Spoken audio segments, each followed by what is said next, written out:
점심 메뉴 하나를 고르는데 10분 넘게 메뉴판을 뒤적이고 온라인 쇼핑몰 장바구니에는 물건만 가득 담아둔 채 결제 버튼을 누르지 못해 며칠을 고민하고 계시진 않나요? 남들은 쉽게 툭툭 결정하는 것 같은데 왜 유독 나에게만 이 사소한 선택들이 인생의 중대한 갈림길처럼 무겁고 고통스럽게 느껴지는 걸까요? 흔히들 이를 결정장애라고 부르며 성격 탓으로 돌리곤 하지만 심리학의 렌즈로 들여다보면 이건 단순한 우유부단함의 문제가 아닙니다. 오늘 저는 여러분의 손발을 묶고 있는 이 선택의 감옥에서 나가는 마스터키를 전해드리겠습니다. 왜 우리가 이토록 결정 앞에서 마비되는지 그 이면에 숨겨진 심리적 실체를 역설계해보겠습니다. 결정장애의 첫 번째 정체는 바로 최적화주의자의 저주입니다. 심리학자 베리 슈워츠는 사람을 두 부류로 나눕니다. 적당히 만족스러운 선택을 하는 만족자와 모든 대안을 검토해 단 하나의 완벽한 정답을 찾으려는 최적화주의자죠. 결정이 힘든 당신은 아마 후자일 확률이 높습니다. 당신은 단순히 괜찮은 선택을 하려는 게 아니라 내가 가진 자원 안에서 최고의 효율과 완벽한 결과를 얻어내야 한다는 강박에 시달리고 있습니다. 하지만 역설적이게도 선택지가 많아질수록 최적화주의자의 행복도는 급격히 떨어집니다. 완벽한 선택을 해야 한다는 압박감이 오히려 뇌를 마비시켜 아무것도 선택하지 못하게 만드는 선택의 역설에 빠지기 때문입니다. 두 번째 이유는 기회비용에 대한 과도한 공포입니다.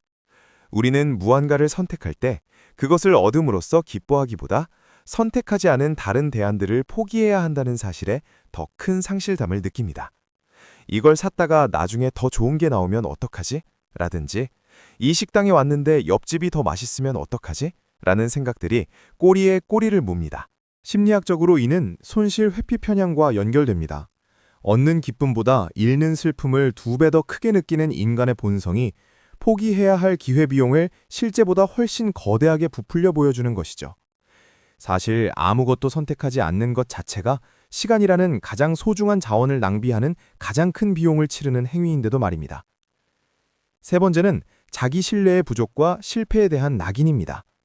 결정이 두려운 건 사실 그 결과에 따를 책임이 두렵기 때문입니다.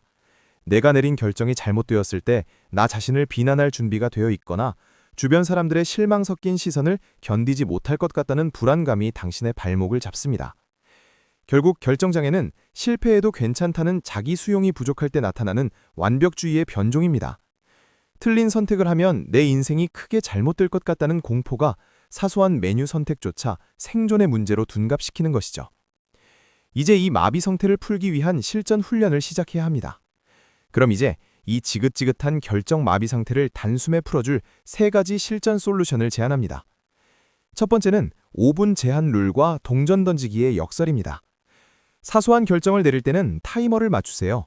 5분 안에 결정하지 못하면 무조건 첫 번째 대안을 선택하는 연습을 하는 겁니다. 만약 그래도 고민된다면 동전을 던져보세요.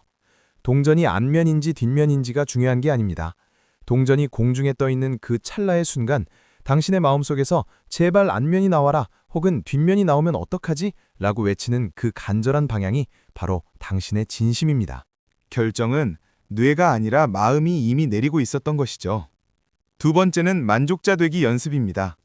완벽한 선택을 하겠다는 욕심을 내려놓으세요.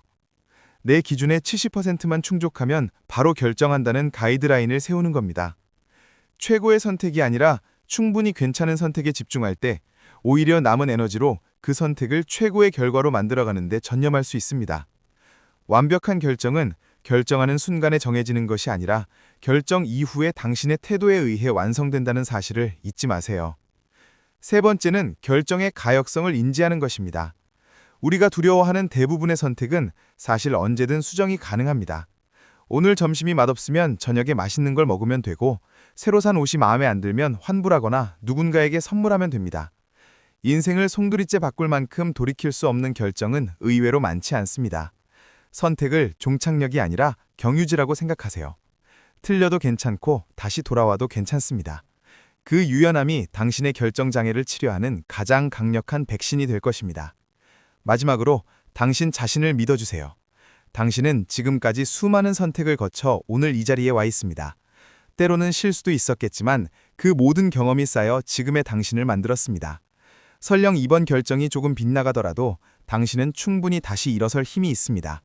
자, 이제 더 이상 망설이지 말고 당신의 직감을 믿고 첫걸음을 내딛어 보세요.